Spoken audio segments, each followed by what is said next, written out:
Donc, vous qui aimez les séries, Oui. voilà la saison 2. Voilà, on a 50 Shades of Grey. Donc, malheureusement, le goéland argenté n'est pas tout seul.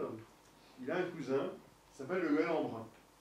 Alors, le goéland brun, c'est rigolo parce que, enfin, il est pour rien remarqué, mais il a un nom qui est, comment dirais-je, un peu bizarre, parce qu'en fait, il n'est pas complètement ce qu'on pense, le goéland brun. Le goéland brun, c'est lui, je vais éteindre. Voilà. Donc, le goéland brun se caractérise par une chose très simple, c'est qu'en fait, il n'est pas complètement brun. Il est gris. Hein, vous savez, c'est comme, c'est très simple, on dit toujours le mâle de ma creuse brune est noir et la femelle de ma creuse noire est brune. Vous voyez, c'est ce genre de truc, ça c'est pareil. Le goéland brun n'est pas brun, il est donc gris. Hein. Le brun, c'est ça, on est d'accord, enfin, c'est marron. Bon, alors, si vous n'êtes pas convaincu, ça peut être ça. Hein. Ça, c'est brun aussi. Et puis ça aussi, c'est brun. C'est dans le nord. Voilà. Donc, ça, c'est trois formes de brun, mais lui. C'est intéressant. Voilà. Le brun, c'est ça. Le goéland brun, c'est ça. Alors, c'est un problème, c'est que vous voyez bien que là, à part celui du fond, qui est un goéland marin, tous les autres sont des goélands bruns. Gris. Voilà, des goélands gris. Donc, vous voyez qu'on est bien dans le 50 Shades of Grey, c'est-à-dire vraiment les nuances de gris, et ça peut être ça aussi. Vous voyez, on a ici il y a des goélands marins, aussi un peu à l'arrière, mais devant, vous avez une ribambelle d'adultes qui ne sont que des goélands bruns. Alors vous allez me dire, bon d'accord, et après? Après, c'est ça, c'est que le goéland brun, en fait, c'est une espèce qui possède plusieurs sous-espèces.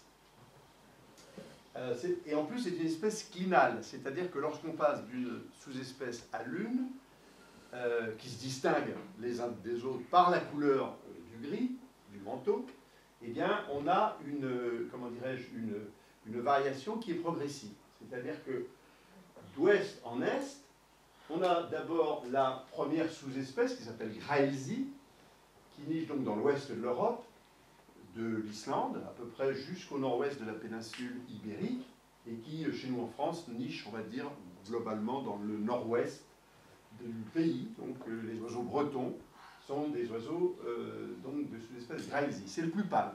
C'est le plus pâle de tous. Il est d'un gris clair. Donc c'est l'argenté les bruns, quoi.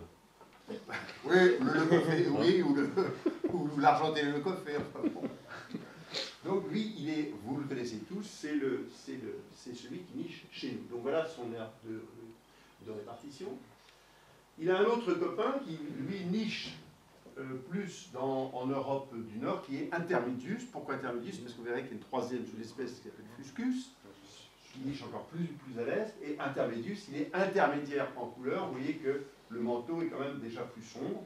Lui, on le trouve à peu près des pays bas jusqu'en Norvège, et assez haut d'ailleurs en Norvège. Donc, vous voyez qu'il remonte presque sous le cercle polaire. Et c'est d'ailleurs un oiseau qui, comme son nom l'indique, a un plumage intermédiaire entre les plus clairs des Graelzi et les plus sombres des Fuscus. Alors, comme je vous dis, c'est une espèce clinale, donc évidemment, c'est pas aussi simple que ça, c'est là où j'ai commencé à dire. Vous voyez bien qu'entre les deux, il y a un gap, enfin, il y a un trou là, et ce trou, il est occupé par des oiseaux au plumage intermédiaire entre les Intermedius et les Graelzi. Parce que c'est le clinal, hein, donc on l'appelle le Dutch type ou le type néerlandais.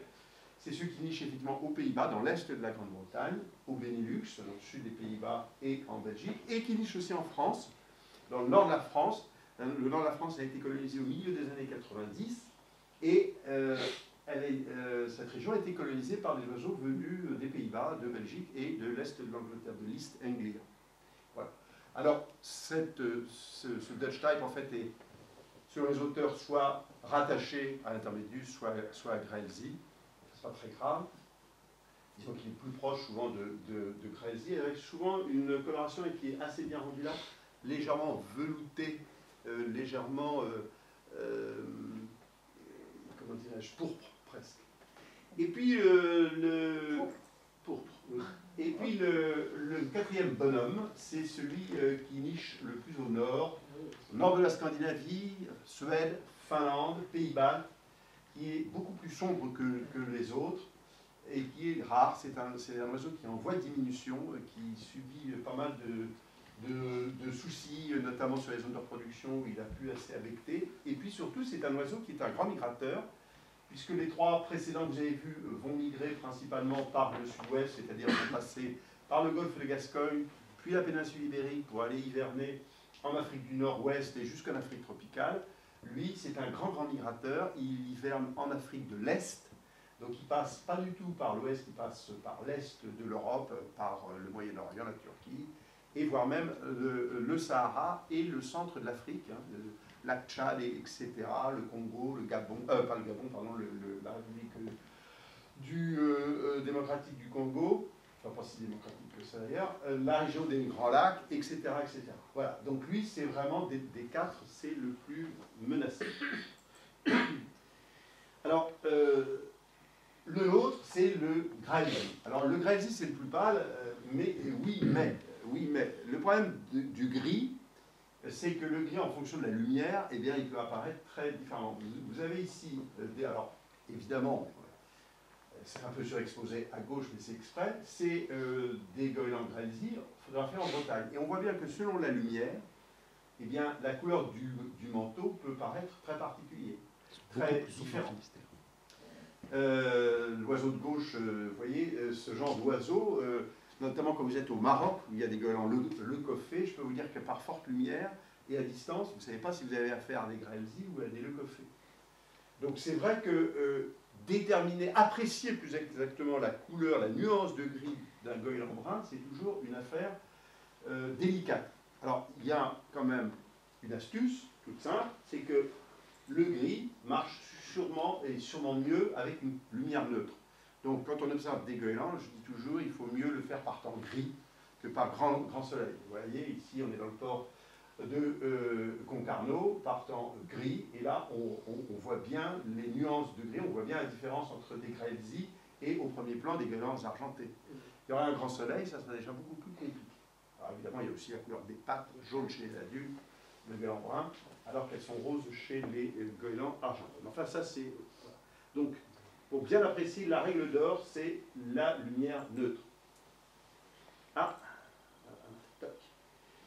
qu'est-ce qu'il y a d'autre? Le goéland brun a souvent la tête striée en hiver.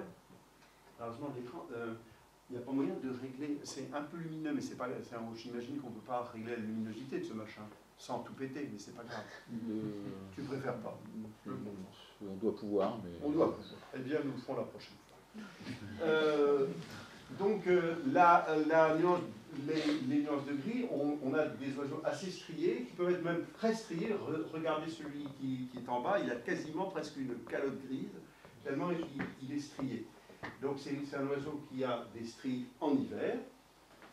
Ça c'est quelque chose, comme le goéland argenté, mais pas comme le goéland leucophée, parce que leucophée, leucophaeus, ça veut dire tête blanche.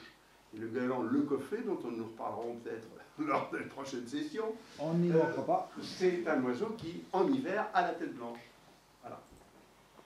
Alors, je vous parlais d'Intermedius. C'est un oiseau qui passe aussi en Bretagne, notamment à l'automne. Donc, comme je vous l'ai dit, il est intermédiaire.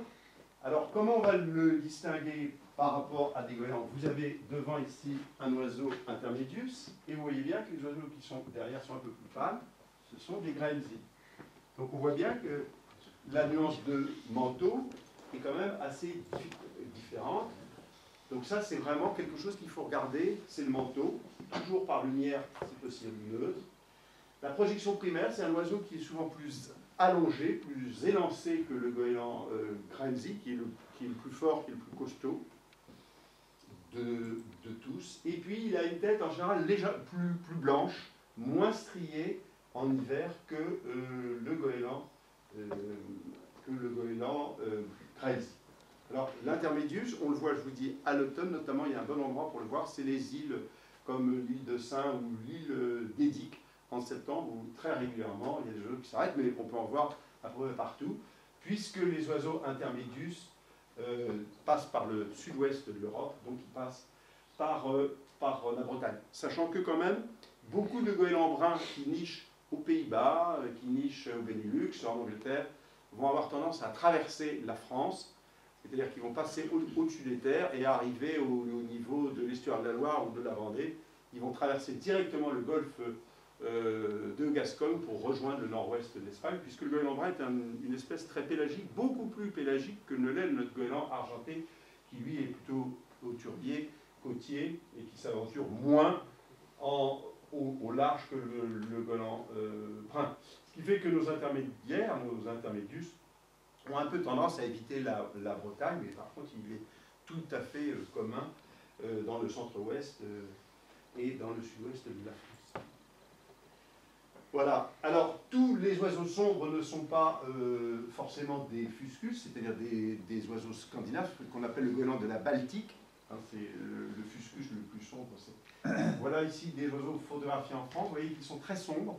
Et c'est un piège pour les ornithologues parce que les intermédius, encore une fois je le répète, intermédius c'est bien un intermédiaire, donc on a tous les intermédiaires de plumage. Les intermédius qui nichent assez haut en Norvège sont plus sombres que les oiseaux qui nichent, notamment par exemple aux Pays-Bas. Et donc c'est un piège parce que parfois on peut voir, et on le verra après tout à l'heure, on peut voir des oiseaux très sombres, on dit voilà c'est un fuscus. Alors, régulièrement on a des observations sur Faune Bretagne de gens qui disaient on a vu des fuscus, et c'est pas forcément des fuscus. Vous voyez ici on a des oiseaux intermédius qui sont quand même sombres. C'est vrai que c'est beaucoup plus sombre que notre goéland nicheur ici. Voilà, alors, comme je vous ai dit, il y a ce qu'on appelle le type néerlandais. Vous voyez ici, alors c'est ces fameux Dutch type, ces oiseaux qui nichent dans le nord de la France, et qui passent par contre chez nous ici, en Bretagne et dans l'Ouest. Alors ici, voilà, c'est toute une série, que j'ai étudié pendant 6 ans, le goéland brun dans le nord de la France. On a vagué les oiseaux, ils ont tous, vous voyez, une vague rouge, donc on connaît très bien leur migration. Et on a eu des contrôles d'oiseaux comme ça, sur Édic, on en a eu dans le Finistère, on en a eu dans le Morbihan, donc c'est des oiseaux qui passent chez nous. Et vous voyez bien que selon la couleur, entre ça et ça, eh bien, c'est pourtant les mêmes oiseaux qui nichent dans les mêmes colonies. Donc vous voyez bien que c'est quand même, c'est pas... Comment? Non, c'était pas une question. Donc vous voyez qu'il y a quand même une grande variation de couleurs.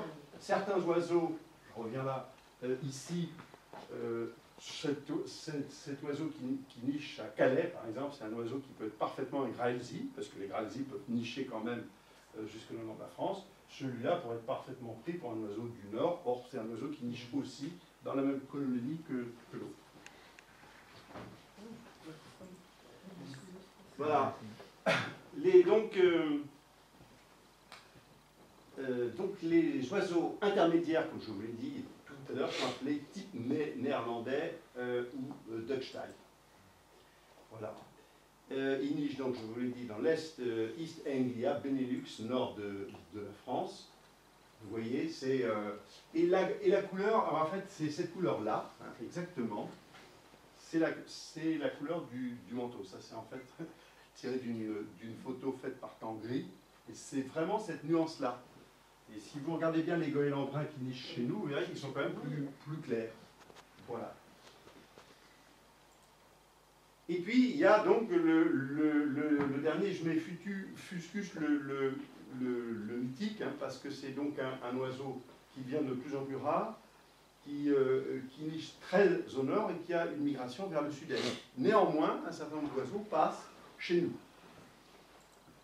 Alors, vous voyez, c'est cet oiseau-là. Vous voyez que celui de droite, qui est bien un fuscus, est aussi sombre, enfin n'est pas plus sombre que le sont certains intermédius, parce que dans les guides, comme par exemple dans le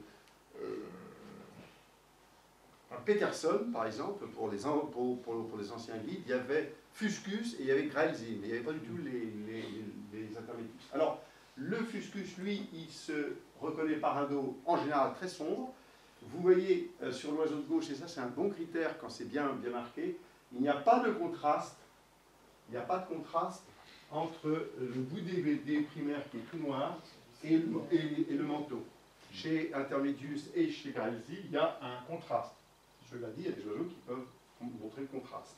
C'est toujours ça avec les goélands, c'est toujours des exceptions. Autre point qui est intéressant, c'est qu'il a très peu de blanc au bout des ailes, sur les primaires.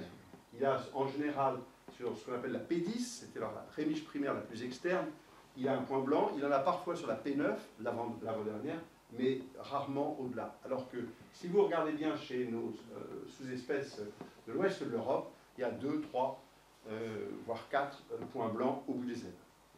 Et puis, en général, c'est un oiseau très allongé, qui n'est pas très grand, qui est petit sur pattes, presque, on dirait presque une sterne. C'est vraiment notable. Je vais vous montrer ici. Voilà, c'est un oiseau qui n'est pas bagué, que j'ai photographié dans le Pas-de-Calais il y a quelques années, c'est lui.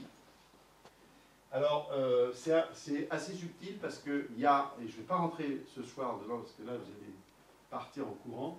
Ce qui est très important, c'est de regarder l'état de la mue. C'est la mue qui va nous indiquer, j'ai juste grossi là, on est au mois d'octobre, on a à droite cet oiseau-là qui est probablement un Intermedius ou un Graelzi.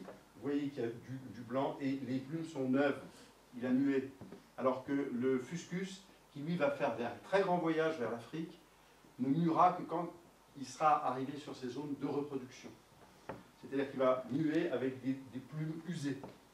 Et donc, plumes usées chez un oiseau comme ça, avec un menton très sombre, une tête blanche, une petite corpulence, on peut se dire on est très probablement face à un oiseau, ce qu'on appelle un goéland de la Baltique, vous voyez, avec peu de contraste entre les ailes et le manteau. Donc la mue, c'est quelque chose qui est très important. On y reviendra peut-être un jour parce que de plus en plus on aperçoit que si on ne connaît pas bien les phénomènes de mue, on a un mal fou à identifier beaucoup d'oiseaux ou en tout cas leur mettre un âge, voire un sexe. En fait, le meilleur critère pour vous voyez là, on a un goéland de la Baltique, un Fuscus. Ben, le meilleur critère, franchement, c'est ça. Voilà.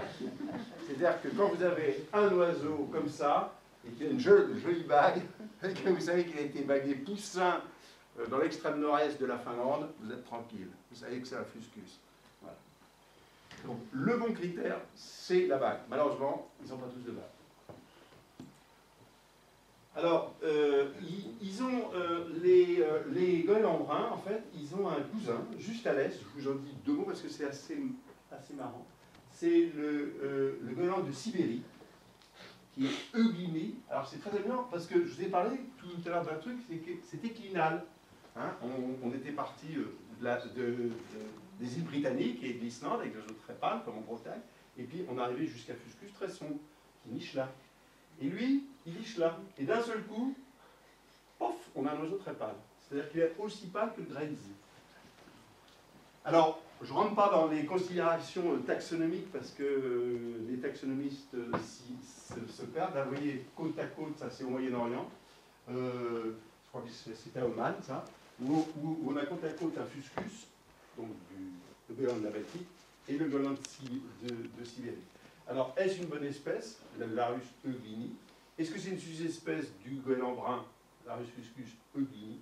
Ou est-ce que c'est une sous-espèce du complexe Larus cachinans, c'est-à-dire le goéland pontique? On ne sait pas. En fait, génétiquement, le problème, c'est que les goélands se sont différenciés il y a assez peu de temps et que la génétique, pour une fois, ne nous renseigne pas véritablement sur les affinités de certaines espèces ou sous-espèces entre elles. Voilà. Alors les jeunes, parce que vous savez qu'il y a ce qu'on appelle les grisards. Hein. Les gens disent, au moins les goélands, je regarde que les adultes, puis les jeunes, ils sont tous pareils. C'est là où ça devient intéressant. En fait, c'est très facile. Quand une bague. La bague. Non, il n'y a pas que... le jeune goéland brun, en fait, il se distingue de tous les autres goélands, en tout cas chez nous, de l'argenté, voire du leucophée, par quelques critères très simples. Vous allez voir vous-même. D'une part, le manteau est sombre, très sombre, avec, vous voyez, là, ce qu'on appelle les plumes scapulaires, qui sont en général largement marron et finement bordées de blanc. Alors que chez... donc ça donne, vous voyez, un manteau, là c'est des oiseaux très jeunes qui se sont envolés il y a peu de temps, ça donne un manteau très uni. Alors que chez le goéland argenté, vous auriez un dos plus en damier, vous savez, où le blanc et le noir font un peu comme des touches de piano. C'est beaucoup plus en damier, comme un jeu de dames, si vous voulez, alors que là, on est beaucoup plus unis, vous voyez. Comme disent les Anglais, c'est comme si c'était bien peigné, vous voyez. Alors que quand c'est en damier, ben ça fait un peu, il y a du blanc, du noir de façon un peu anarchique. Donc ça, c'est vraiment le dos. Souvent, il est beaucoup plus sombre. Un jeune goéland argenté serait plus pâle dessous, il est beaucoup plus sombre dessous. Ça tranche d'ailleurs assez fréquemment avec une tête blanche, c'est-à-dire que très rapidement, là on est au mois d'août, début septembre, mais dès le mois d'octobre, le jeune goéland brun aura une tête blanche, et donc ça tranche aussi. Et puis, ce qu'on appelle les tertiaires, les rémiges tertiaires qui sont ici, ça c'est un très bon critère aussi. Elles vont être très marquées de sombre, avec un fin liseré blanc, alors que chez l'argenté, alors ça c'est un critère parfait, chez l'argenté, il y a des indentations, vous voyez, des formes de petites... vous voyez ce que c'est qu'une indentation blanche, donc ça forme des indentations, alors que là c'est très uni avec juste un liseré blanc. Donc 4 critères qui permettent de se dire, ça c'est un goéland brun. Surtout qu'il peut voler. Et quand il vole, alors là c'est hyper facile. Vous avez à gauche un goéland argenté et à droite un goéland brun du même âge. Chez le goéland argenté, vous voyez tout simplement à gauche les rémiges primaires qui sont pâles. Ça fait comme une fenêtre, vous voyez. Alors que lui, c'est tout sombre. Et ça, c'est vraiment quelque chose qu'on voit très bien en vol. Les rémiges primaires internes forment une fenêtre pâle chez l'argenté et il y a un continuum entre l'ensemble des rémiges bruns chez le goéland brun. Et puis autre chose, c'est ce qu'on appelle la barre la seconde barre, elle est représentée par les grandes couvertures, unies et brunes chez le brun. Et vous voyez, là on est complètement en damier. Donc, ça donne un ensemble très brun, alors que là ça va donner un ensemble en damier avec cette zone pâle. Ça c'est vraiment quelque chose qui se voit très bien et d'emblée, quand on voit un oiseau en vol, on est parfaitement capable de repérer ça.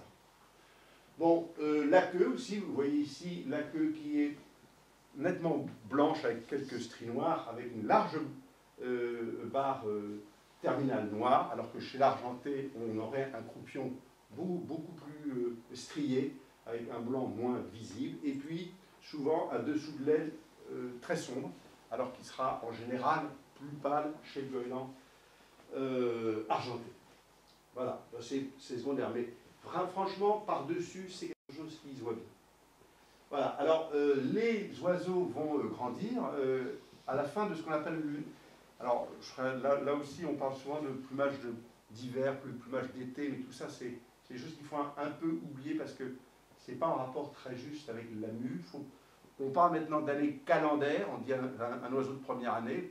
Première année, un oiseau, c'est un oiseau qui est né au mois de juin, et puis il va être en première année jusqu'au 31 décembre, sauf qu'au 1er janvier, mais il rentre en deuxième année. C'est les années calendaires ou civiles.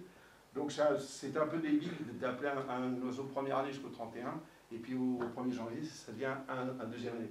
Donc on a tendance maintenant à parler de cycles qui sont liés à la mue. Donc un oiseau de premier cycle, c'est entre le moment où il va naître au mois de juin, ou plutôt exactement lorsqu'il est passé de poussin à volant, parce qu'il en fait une mue, jusqu'à sa première mue complète qui a lieu au printemps suivant, donc lorsqu'il a 2 ans. C'est le premier cycle, donc entre le juin, on va dire, et le mois d'avril. Là, les oiseaux vont bientôt passer dans leur 2e cycle. Voilà, donc les oiseaux qu'on aurait à cette époque, là, en ce moment, au mois d'avril, ils sont en fin de premier cycle. Et qu'est-ce qu'on voit? Alors, on le voit bien, alors vous voyez, la tête est bien blanche, comme ils sont en train de s'éclaircir. Hein, voilà. Et ce que l'on voit, alors ça, vous ne le voyez peut-être pas parce que vous êtes un petit peu loin là, mais on le voit très bien. Qu'est-ce qu'on voit? On voit apparaître des plumes de type adulte, assez précocement, donc des plumes grises. Et déjà, quand vous voyez un oiseau comme ça, avec des plumes d'adulte, regardez-les bien, soit elles sont gris assez foncées comme ça et c'est un brun, soit elles sont vraiment gris très pâles et c'est un argenté. Surtout que l'argenté a moins tendance à en avoir à cette époque. Voilà, ça c'est, on est en fin de, et on est donc, le deuxième cycle arrive, c'est l'été, ce qu'on appelle le plumage de premier été. Le deuxième cycle englobe donc les oiseaux de premier été et de deuxième hiver, les oiseaux qui vont entamer leur deuxième hiver. C'est en général, ils sont très moches. Hein. En été, là maintenant, je ne sais pas si vous, déjà que vous ne regardez pas les goélands l'hiver, mais alors l'été, vous les regardez encore moins parce qu'ils sont ils sont en train de muer complètement, ils ont des plumages extrêmement compliqués. C'est vraiment très très difficile. Donc je vous montre juste, voilà, les oiseaux ont cette tête-là, ils sont pas folichons, donc c'est vrai. Mais par contre, vous voyez que lors de leur deuxième hiver, hein, lorsqu'ils vont avoir, donc ils ont 2 ans bien révolus, le dos commence à être vraiment très très gris. Il reste ici ces plumes qui forment une sorte de barre très sombre, la tête très blanche. Un goéland argenté n'aura jamais cette tête-là. Voilà. Donc ça, c'est vraiment un oiseau de deuxième cycle. Et puis, au printemps suivant, eh ben, ils attaquent leur troisième cycle, c'est-à-dire leur deuxième été, et la fin de leur troisième cycle, ça sera leur troisième hiver. Alors, ce qui est intéressant, et c'est ça qui est terrifiant chez les goélands, c'est qu'il n'y a jamais un critère qui emporte le diagnostic. C'est toujours un faisceau de critères qu'il faut comparer. Vous voyez bien que là, c'est des oiseaux qui ont presque tous le même âge. Vous en avez un qui a un manteau presque adulte. Ça veut dire qu'il a quasiment fait ses vues. Il n'a plus de plumes immatures. Contrairement à ces deux-là qui ont encore des couvertures jeunes, vous voyez, brunes, comme ça, alors que lui, c'est comme un bel adulte. En revanche, son bec est encore un peu immature, alors que lui est très avancé. Il a déjà un bec orange. Et lui, il a un bec quasiment noir comme un jeune de première année, de premier cycle. Donc vous voyez que il a les pattes encore rosées, parce que les jeunes goélands bruns ont des pattes roses qui vont jaunir petit à petit. Vous voyez que lui est très avancé aussi, alors que lui, les moins. D'ailleurs, en général, pattes et bec sont toujours corrélés ensemble. C'est-à-dire qu'un oiseau qui a en général des pattes très jaunes va avoir un bec très jaune. Un oiseau qui est encore un peu immature aura un bec noir et les pattes plutôt rosées. Donc, ça veut dire qu'il faut regarder le bec, il faut regarder la couleur des pattes, il faut regarder la couleur du dos, etc., pour donner un âge à un oiseau.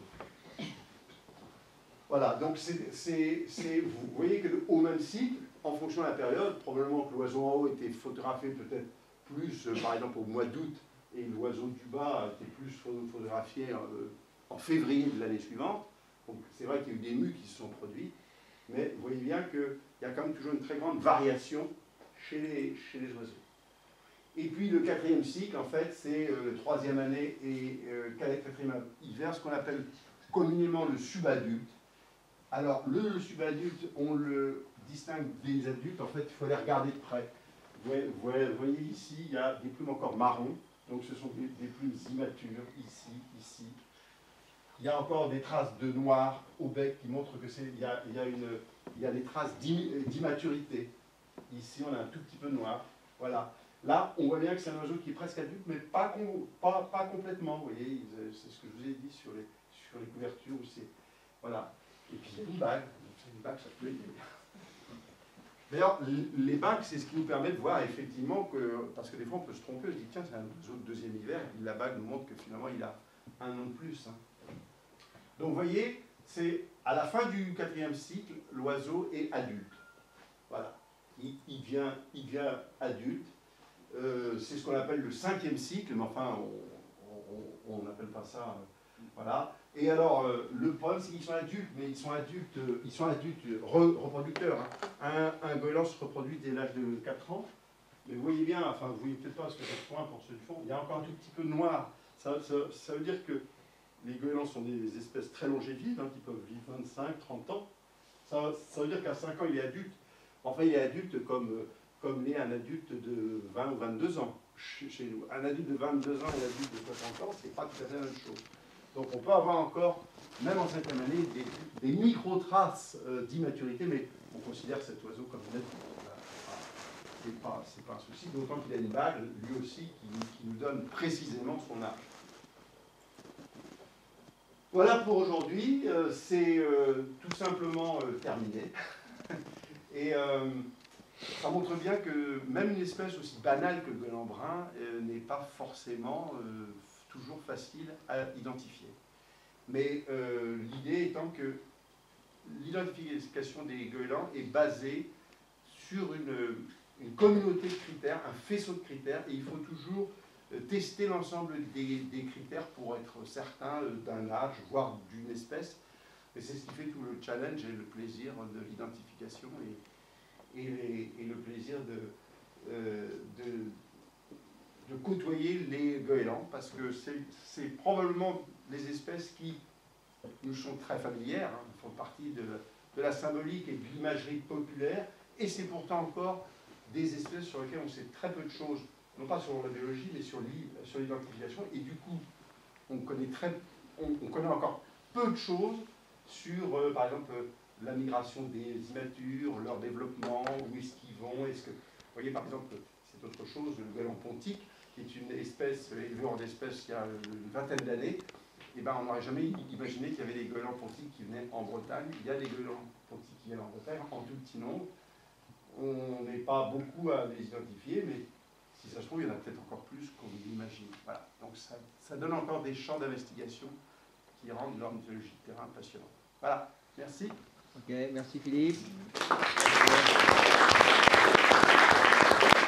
Pour cet exposé, quelqu'un